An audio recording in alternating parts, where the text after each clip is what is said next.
성경은 하나님께서 다윗을 하나님 마음에 합한 자, 마음에 맞는 자, 다시 말하면 마음에 쏙 드는 자라고 말씀하고 있습니다. 사도행전 13장 21절 22절입니다. 같이 한번 읽어보겠습니다. 그 후에 그들이 왕을 구하거늘 하나님이 베냐민 지파 사람 기스의 아들 사울을 40년간 주셨다가 패하시고 다윗을 왕으로 세우시고 증언하여 이르시되 내가 이새의 아들 다윗을 만나니 내 마음에 맞는 사람이라 내 뜻을 다 이루리라 하시더니. 하나님은 마음에 더 기뻐하시는 자가 있으십니다. 물론 그 기뻐하시고 더 사랑하시는 기준은 하나님의 공의로우신 판단에 의거하는 것입니다. 근데 이상하게도 계속 하나님이 편애하신다 그러니까 받아들이기가 참 어렵습니다. 그렇죠? 안 어려워. 이미 다 받아들이시. 우리 성도님들은 너무 지혜로우신 것 같습니다. 사실 받아들이기가 어렵습니다. 그 이유는 사실은 우리의 선입견도 있지만은 우리가 이기적이기 때문입니다. 하나님이 나를 더 사랑하십니다. 나를 더 사랑하신다고 생각을 하면은 대환영입니다.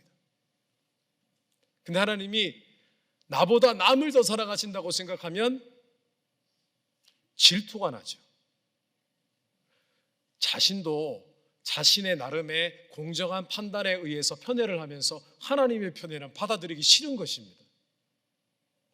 그러나 성도 여러분, 가만히 생각해 보십시오. 사람도 편애를 하고 살아갑니다.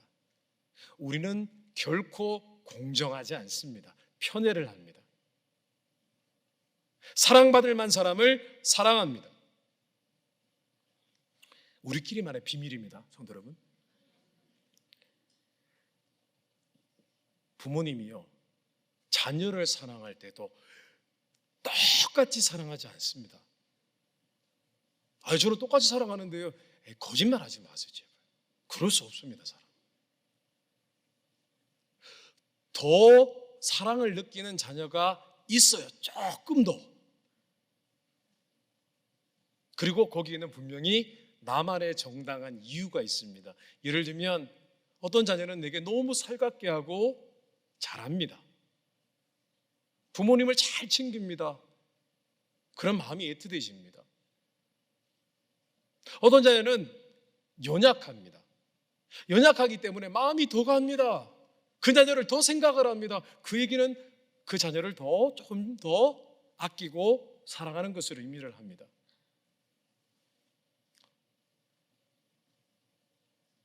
또 어떤 경우는 나의 장점을 너무 닮았기 때문에 그 자녀를 더 마음에 두고 있는 경우도 있습니다. 저는 이런 분도 봤습니다. 자녀가 자신의 단점을 쏙 빼닮았다는 거예요. 그게 너무 싫대요. 그럴 수도 있습니다. 우리끼리만의 비밀입니다. 인간의 편애라는 것은 완벽히 100% 공평하다고 얘기를 할 수는 없습니다. 그 각자의 이유가 있어요. 그런데 하나님의 편애라는 것은 공의로우십니다. 아주 공의로우신 하나님의 판단과 결정에 의거해서 하나님은 더 사랑할 자를 더 사랑하시고 더 기뻐하실 자를 기뻐하십니다. 물론 하나님은 모든 일을 사랑하십니다. 그러나 그럼에도 불구하고 자신의 공의로운 판단에 의거하여 하나님의 생각과 감정이 움직이는 것은 사실인 것입니다. 그래도 그러면 하나님이 너무 그러면 불공정한 건 아니에요? 우긴다면 할 말은 없지만 어떡하겠습니까? 어쩌겠습니까? 하나님 그러신데, 하나님은 그렇게 판단하고 계시다고 하는데 우리가 하나님께 맞춰야겠죠. 성경 말씀에 하나님의 사랑과 하나님의 공의로우신 편애에 관한 말씀이 기록이 되어 있습니다. 우리가 잘 아는 말씀입니다. 로마서 9장 21절에서 24절입니다. 우리 같이 한번 읽어보겠습니다. 토기장이가 진흙 한 덩이로 하나는 귀히 쓸 그릇을 하나는 천이 있을 그릇을 만들 권한이 없느냐? 만일 하나님이 그의 진노를 보이시고 그의 능력을 알게 하고자 하사 멸하기로 준비된 진노의 그릇을 오래 참으심으로 관용하시고 또한 영광 받기로 예비하신 바 긍휼의 그릇에 대하여 그 영광의 풍성함을 알게 하고자 하셨을지라도 무슨 말을 하리요? 이 그릇은 우리니 곧 유대인 중에서뿐 아니라 이방인 중에서도 부르신 자니라. 아멘. 우린 흔히 이 말씀을 해석할 때 하나님이 버릴 자는 버리시고 멸망시킬 자는 멸망시키시고 사랑하실 자는 사랑하시는 그런 주권적인 하나님이시다라고만 해석을 합니다.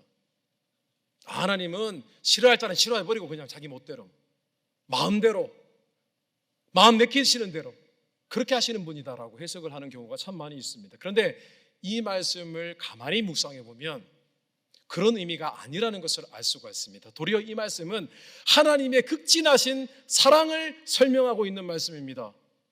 물론 하나님의 주권에 관한 말씀이기도 합니다. 왜냐하면 오늘 말씀 로마서 9장에 보니까 사도 바울은 이렇게 얘기합니다. 천이 있을 그릇과 그리고 귀하게 쓸 그릇이라고 구분을 했습니다. 둘 다 하나님께 쓰임받는 그릇이라고 했습니다. 그리고 어떻게 표현했냐면은 원래는 진노를 살 그릇인데 하나님께서 긍휼히 여기셔서 그들을 구원하셨다. 이것은 이방인들을 의미합니다. 자, 그런데 원래 종기한 자인데 종기한 자에게 또다시 긍휼을 베푸셨다. 이것은 유대인들 중에서 예수님을 믿고 구원을 받은 사람들을 의미를 합니다. 그러니까 어떤 의미냐면은 하나님은 유대인이나 이방인이나 상관없이 은혜를 베푸셨다. 그런데 그들이 처음부터 역사적으로 유대인은 처음에 하나님의 선택을 받았고 또 나중에 그들에게 복음이 먼저 주어지는 특권을 누렸지만은 결국 그들은 대부분이 예수님을 거절했다. 그런데 이방인은 처음에는 전혀 하나님을 모르는 우상 숭배하는 자들이었는데 그들이 하나님을 믿었으니 그들에게 하나님이 또 은혜를 베푸셨다. 무슨 얘기죠? 다 하나님의 사랑에 관한 말씀입니다. 자, 그런데 로마서 9장 30절 32절에 가면은 이제 하나님의 공의로우신 편의 얘기가 나옵니다. 같이 한번 읽어보겠습니다. 그런즉 우리가 무슨 말을 하리요? 의를 따르지 아니한 이방인들이 의를 얻었으니 곧 믿음에서 난 의요. 의의 법을 따라간 이스라엘은 율법에 이르지 못하였으니 어찌 그러하냐? 이는 그들이 믿음을 의지하지 않고 행위를 의지함이라 부딪힐 돌에 부딪혔느니라. 아멘. 이 말씀은 이런 뜻입니다. 이방인은 원래는 진노의 그릇이었지만 그들이 하나님을 순수하게 믿고 사랑하고 따랐기 때문에 하나님의 은혜가 임했고, 유대인들은 원래 하나님께 지명을 받고 아브라함 때부터 하나님을 믿었지만은 그들에게 남은 것은 종교 의식밖에 없고 종교적인 습관밖에 없고 결국 예수님을 받아들이지 않았다, 믿지 않았다. 그래서 그들이 결국은 부딪힐 돌에 부딪힌 것이다. 결국 그들은 믿지 않았기 때문에 하나님의 사랑의 기준이었던 믿음이 없었기 때문에 그들이 결국 구원받지 못했다. 그런 뜻입니다. 여기도 분명히 믿음이라는 하나님을 사랑받을 만한 기준이 있었던 거예요.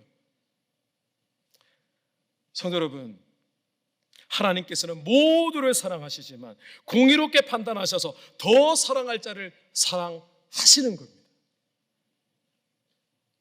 그래서 하나님은 어떤 한 사람을, 어떤 민족을, 어떤 나라를 은혜를 부어주시기도 하고 하나님의 나름의 공의의 기준이 있으신 거예요.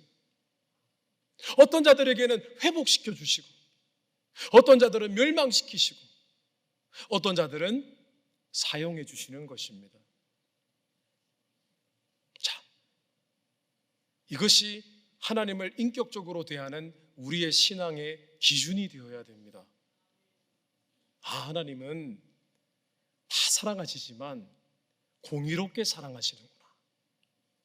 하나님도 감정과 생각이 있으시고 우리에게 인격적으로 반응하시는 분이시구나 라고 생각을 할 때 우리는 그 하나님의 사랑에 인격적으로 반응을 해야 된다는 것입니다. 우리 둘째로 한번 따라해 보겠습니다. 우리는 하나님의 공의로운 편애에 반응하며 살아야 합니다.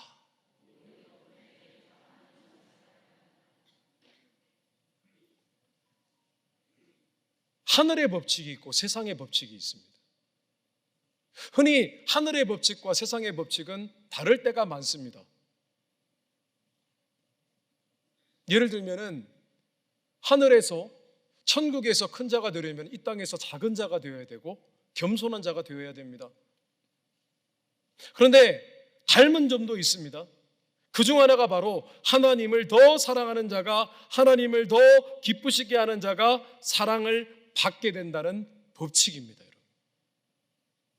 세상과 마찬가지입니다. 세상 사람도 사랑받을 만한 자가 사랑받습니다. 사랑스럽지 않은 자를 사랑하지 않습니다. 그러시죠? 아니십니까? 잠언 8장 17절에 나를 사랑하는 자들이 나의 사랑을 입으며 나를 간절히 찾는 자가 나를 만날 것이다 라고 했습니다. 아멘이십니까? 우리는 이 말씀의 기준에 의거해서 신앙생활을 해야만 합니다. 하나님을 사랑하는 자가 하나님의 사랑을 입습니다. 하나님을 간절히 찾는 자가 하나님을 만나게 될 것입니다.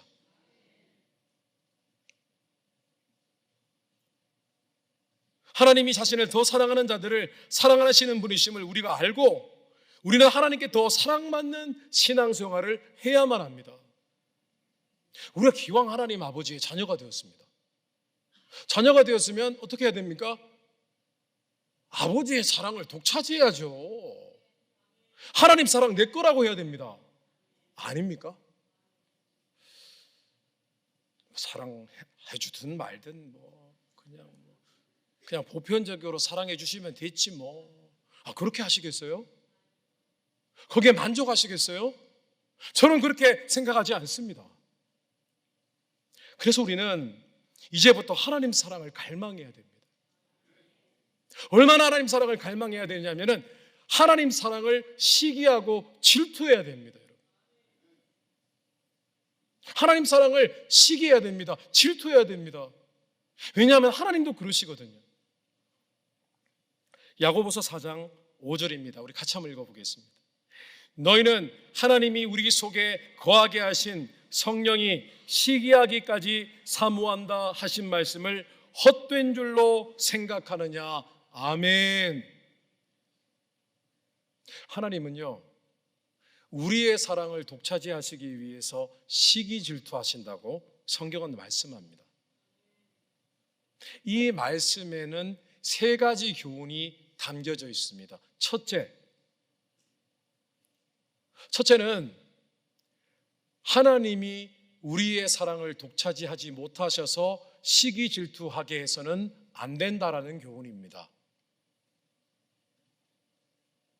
둘째, 하나님도 우리의 사랑을 독차지하시기 위해서 시기 질투하시는데 우리는 왜 하나님의 사랑을 독차지하기 위해서 시기 질투를 하지 않는가 하는 교훈입니다. 세 번째, 우리는 사람의 관심과 사랑을 독차지하기 위해서 시기 질투를 너무 많이 하는데 왜 우리는 하나님의 사랑을 독차지하기 위해서 시기 질투하지 않습니까? 저는 하나님 사랑을 질투하지 않는 분들에게 이런 말씀을 드리고 싶습니다. 정말 하나님을 알고 계십니까? 정말 하나님에 대해서 알고 계십니까? 정말 하나님을 사랑하십니까? 정말 하나님을 사랑하고 계십니까? 성경 말씀에 보면요, 하나님은 심지어 사람으로 하여금, 하나님을 믿는 자들로 하여금 시기 질투가 나게 만드시는 분이시라고 말씀을 하고 있습니다. 성경 말씀에 사도 바울이 기록한 로마서 말씀에는요, 하나님으로부터 그가 받은 놀라운 계시적인 말씀을 기록하고 있습니다. 한번 보시기 바랍니다. 로마서 11장 5절입니다. 같이 읽겠습니다. 그런즉 이와 같이 지금도 은혜로 택하심을 따라 남은 자가 있느니라. 여기서 남은 자라는 것은 바로 오늘 베드로가 놀랐던 유대인과 이방인 그 내용을 지금 말씀하고 있는데, 여기서 남은 자라는 것은 유대인들을 의미합니다. 당시에 유대인들 중에서 예수님을 믿은 자들이 상대적으로 많지 않았습니다. 그런데 사도 바울은 늘 가슴 아팠습니다.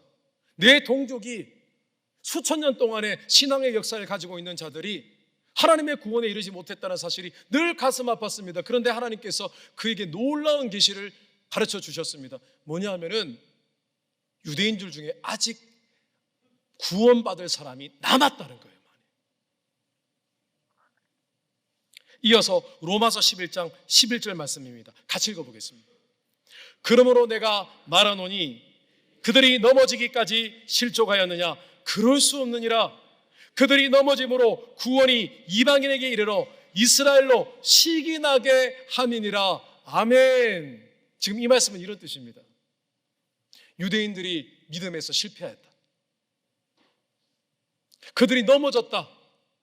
그들이 넘어지니까 순수하게 예수님을 믿었던 자들이 그 믿음으로 말미암아 은혜와 은총을 누리게 되었다. 그런데 먼 미래에 이방인들이 받은 은혜와 구원, 은총, 축복 때문에 유대인들이 시기 질투가 나서 언젠가 다시 돌아오게 될 것이다. 그 뜻입니다.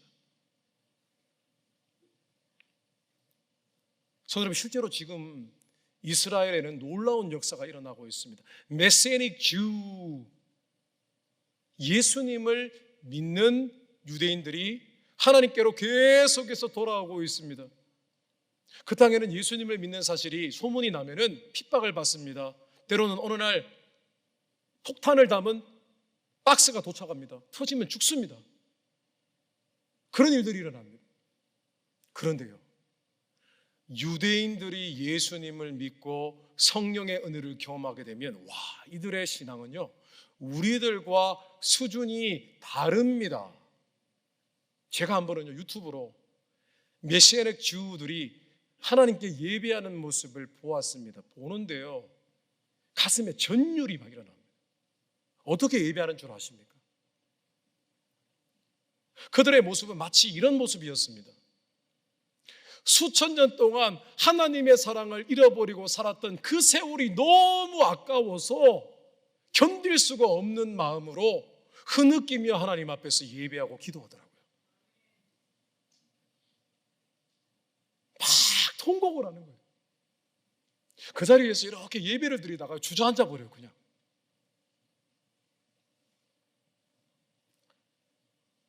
저도 우리는 시기 질투할 만큼 하나님을 갈망해야 됩니다. 그리고 하나님 앞에 열심과 열정을 내야만 합니다. 그 열심과 열정은 하나님을 사랑하기 때문에, 그 사랑 받은 사실 때문에, 그 은혜 때문에, 그리고 그 사랑을 독차지하고 싶기 때문에 열심과 열정을 내는 것입니다. 신앙에도 열심과 열정은 다르게 나타납니다. 자신의 개인적인 나만의 의로, 자기 의로 열심과 열정을 내는 사람들에게는 늘 입술에 불평과 불만이 있고 정죄와 판단이 있습니다. 그러나 하나님의 사랑하고자 하는 마음에서 나오는 열심과 열정은 늘 행복합니다. 왜냐하면 사랑이니까 마치 하나님과 데이트하는 것 같습니다. 내 사랑을 쏟아부으니까 다른 것은 페이드 아웃 됩니다. 다 보이지 않습니다. 하나님만 보이는 것입니다. 그리고 마지막으로 하나님의 사랑을 바라볼 때에 우리의 신앙의 모습은 하나님을 갈망하고 열심과 열정을 내는데, 그러나 무엇보다 하나님이 무엇을 좋아하시고 기뻐하시는지 분명히 알고 하는 사랑이어야만 합니다. 하나님이 기쁘신 뜻과 명령에 순종하는 것이어야 됩니다. 사실 오늘 35절 말씀이 그러한 내용을 담고 있습니다. 같이 한번 읽겠습니다. 각 나라 중 하나님을 경외하며 의를 행하는 사람은 다 받으시는 줄 깨달았도다. 아멘. 그렇습니다. 하나님께도 기준이 있습니다. 하나님을 경외하고 하나님 말씀에 순종하고 하나님의 의로우신 뜻을 따라 살아가는 사람들을 하나님은 기뻐하십니다. 더 사랑하십니다.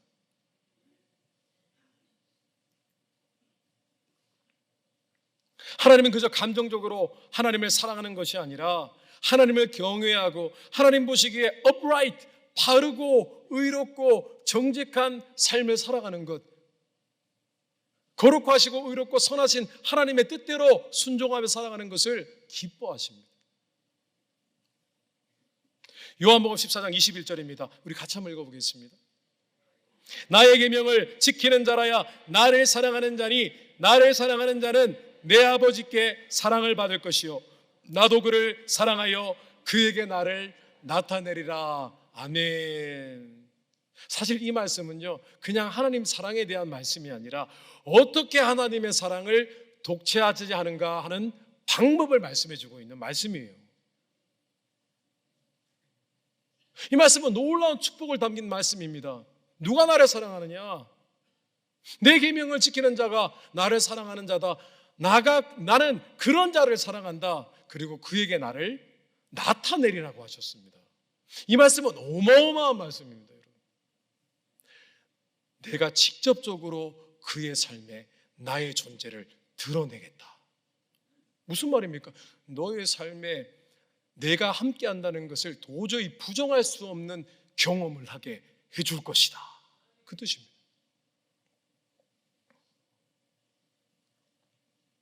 아브라함이 100세에 이삭을 낳았습니다.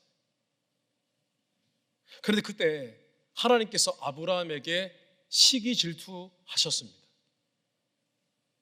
우리는 그 사건을 그렇게 해석을 해야 됩니다. 왜냐? 하나님은 그때까지 아브라함을 인도해 주셨고 아브라함이 하나님을 사랑하는 것을 알고 계셨습니다. 그런데 100세 때 자녀를 낳으니까 아브라함의 마음은 오직 이삭에게만 가 있었습니다.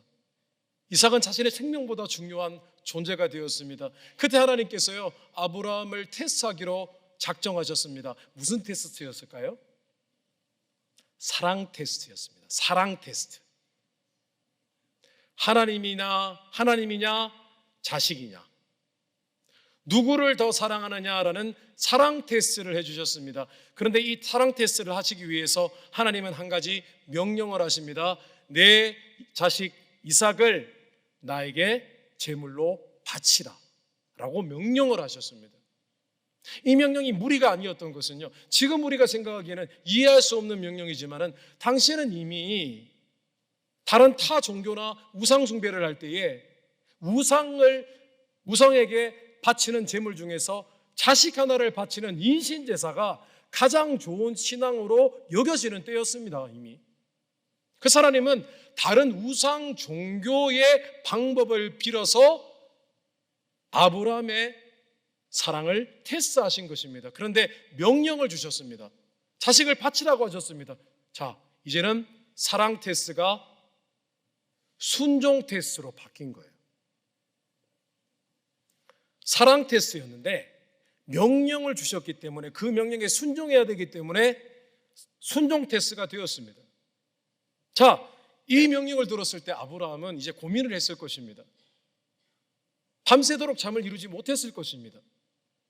어떤 생각을 했겠습니까? 히브리서에 나와 있는 아브라함의 믿음의 모습을 간략히 묘사해 놓고 있는 말씀이 있는데요, 그 말씀을 빌어서 묵상해 보면은 대략 그가 이렇게 생각을 했을 것입니다. 하나님께서 이삭을 주셨으니 하나님께 드리는 것이 마땅하다. 하나님이 태어나게 하셨으니 죽이시든 살리시든 하나님 마음대로 하시겠지. 그리고 하나님께서 분명히 하늘의 별과 같이 모래같이 후손을 주시겠다고 내게 언약을 맺으셨는데 뭐 살리시든지 뭐 하시겠지. 그러니까 하나님 명령에 그냥 존중할 수밖에 없지 뭐 라고 생각을 했던 것 같습니다.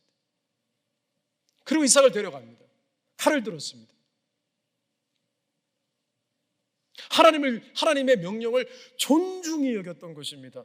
자, 이제 사랑 테스트가 순종 테스트가 되었고, 순종 테스트가 하나님을 경외하는 테스트가 되었습니다. 그리고 성경이 이렇게 기록하고 있습니다. 창세기 22장 12절에 사자가 이르시되 그 아이에게 내 손을 대지 말라, 그에게 아무 일도 하지 말라. 내가 내 아들 내 독자까지도 내게 아끼지 아니하였으니 내가 이제야 내가 하나님을 경외하는 줄을 아노라. 성도 여러분, 하나님을 알고 신앙생활을 하고 계십니까? 하나님을 사랑하고 계십니까? 그 사랑을 정말 알고 계십니까? 단순히 공의로운 편에 이런 말 갖다 붙여서 될 것이 아니라 그냥 하나님의 사랑, 우리는 그 사랑을 독차지하고 싶습니까? 그분 사랑을 더 듬뿍 받고자 하는 마음은 있으십니까? 그분을 향한 사랑과 열심과 열정은 어디 있습니까? 만약에 우리가 이 기준에 의해서 하나님의 사랑을 독차지하기 위해서 하나님 앞에 나아가고 있지 않다면 어쩌면 우리의 신앙은요, 살아있는 듯 하지만은 죽은 신앙이 될 수도 있습니다. 라오디게아 교회 성도들이 그랬습니다. 말씀을 정리하겠습니다. 어쩌면 우리가 너무 하나님을 비인격적인 존재로 생각하고 신앙생활을 하는 것인지도 모르겠습니다. 어쩌면 내가 원하는 하나님의 모습을 그려놓고 그냥 거기에 맞춰 신앙생활을 하고 있는지도 모르겠습니다. 내가 보기에 하나님은 편애가 없으셔야 되고, 그래서 나는 그 사랑 상관없고, 그러나 하나님은 사랑이십니다. 인격이십니다. 그래서 시기질투 하십니다. 오늘 하나님의 공의로운 편에, 물론 하나님의 사랑은 너무 크셔서 이 단어조차 어울리지 않으신 분이십니다. 그러나 우리는 알아야 됩니다. 하나님을 사랑하는 자가 하나님의 사랑을 입고, 하나님을 간절히 찾는 자가 하나님을 만나게 되는 이 놀라운 믿음의 기준을 붙잡으실 때 하나님을 더욱 갈망하고 그 사랑을 독차지하기 위해서 마음 쓰고 열심과 열정을 내고 하나님이 좋아하시는 일은 무엇일까? 그것을 고민하며 살아갈 때 우리 신앙이 멈추어 있는 신앙이 아니라